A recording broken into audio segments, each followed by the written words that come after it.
Hello po, Tita Darlene. Hello po, Tita Darlene. Thank you so much po. Hello, it's me, Darlene Vlog.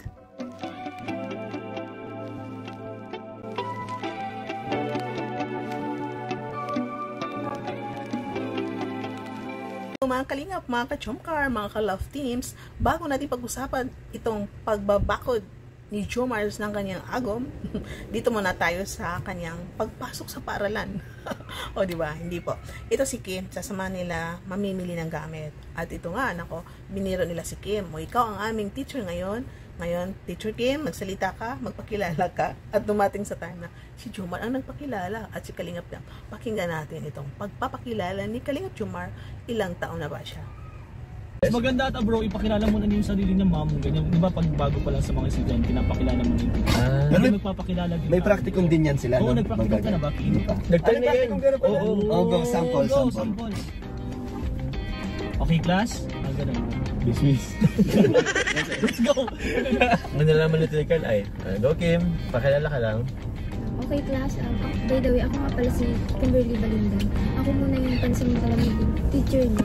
Tuturuan namin kayo ng mga bagong kaalaman na inyong kapupulutan natin.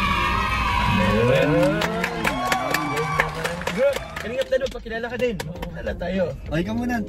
Okay. Classmate, Jomar. Bro, pag estudyante, di ba pinapasample ng kanta ka? Kanta first day sa school. First day sa school. Sample. Eh, di ba naman ako? Pakilala. Hello po, Ma'am Kim. Ako po si Jomar po. Ilan taon bro? 18 years old. 18 ka na? 17 years old po. Ang favorite color ko po is black and white. And favorite subject ko po is princess. Motto, anong motto mo? Motto in life? Ang motto in life ko po is try and try until you succeed. Sample. Anong talent mo? Ang talent ko po... Nickname pala, nickname. You can call me Joms or Mau po, Ma'am Kim. And ang talent ko po is kakanta. Talent ni Papa Joms, kumanta. Kaya kumanta, tumabi ka dyan. Talaga itong magkakasama ang G-Boys. Pag tinupak ng kanilang mga biro, ayan, matatawa ka nalang bigla. Sample. Kanta bro. Kanta ko po isa. Tumabi ka dyan! Bago sila namili ng gamit ni Kim, siyempre, nag-free food si Jomar ng siomai sa kanyang mga kaibigan. Si Kim is, di ba, education ang course niya, parang schoolmates sila ni Carla. Kasi dati dito sa Mabini nag-aaral si Carla at ito si Kim sa Mabini din. Nagkikita daw sila dati kasi ito si Kim is education ang course niya, tapos education si Carla noon, ito si Rosan. So yan pinamilya ng gamit, may nag-sponsor. Thank you sa sponsor sa mga gamit ni Kim sa kanyang school, no. Ito si Kim is parang na-scout ni Ayan at binigay kay Jomar. So hanggang ngayon tinutulungan ni Kalingap Jomar ito si Kim sa kanyang pag-aaral. Thank you sa lahat ng sponsors. Kali mga ka-Jomcar, di ba, kanina umaga, ito si Pinoy History, nag-post siya about ito sa mga pinakamagandang babae sa balat ng pag-vlog. Siyempre, ito si Carla is pang-anim.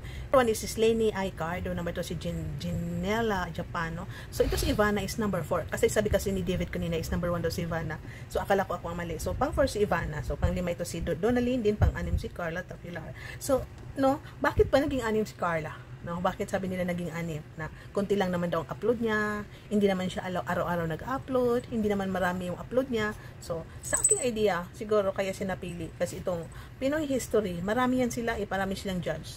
Siguro 30, 50 yan sila. So, itong mga judge, ata is, may mga channel din, nagsusurvey sa mga charity vlogger ng mga babae, na sino ang pinakamaganda. No, di ba po? At siguro tinitingnan din nila ang views. Siyempre. Tapos, tinitingnan nila yung loob ng content. Nakita natin sa mga content ni Carla is very calm siya. Hindi siya yung babaeng ganon. Very, magsalita siya, mahinhin. Ngumingiti lang siya, hindi siya maggalaw-gaw, na parang lundag-lundag. Kasi may mga charity vlog talaga sa pananalita pala. Pero si Carla kakaiba. So, ito siguro mga judge na sila yung namili. Yun ang mga hiling nila sa babae.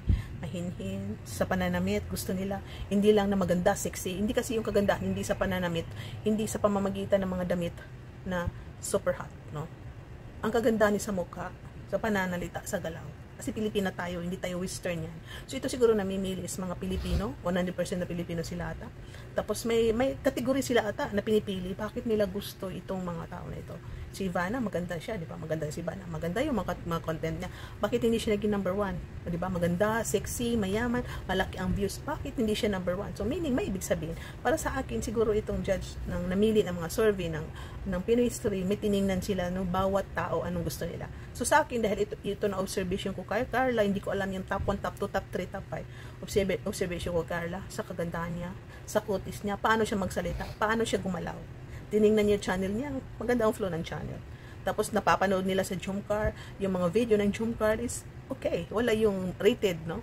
Na pwede i-censor sa YouTube, di ba? Napakasimple. So siguro yun, simplicity is beauty. Nakita nila kay Carla, di ba po? So para sa akin yun, I don't know para sa iba. So may kanya-kanya tayong idea, may kanya-kanya tayong opinion. Bakit si Carla ang napili? Sa kadami-dami nila, nasa top 6, hindi siya naging top 20 na top 10. So di ba po, may category. So yun ang category nila na hinahanap, yun din na nakita ko kay Carla. So I'm sure na kayo din, yun din na nakita ninyo kay Carla. So ito anong mo ngayon? Plano ka bang surprise? I think babakuran ko na ulit si Carla. Kasi bro, na-recognize na siya bro, mas madami na bro, mas madami na naman yan umaalig-aligid dyan. Oo, lalo sa bagong school niya bro, sa Lako. Naku, pero confident naman tayo sana.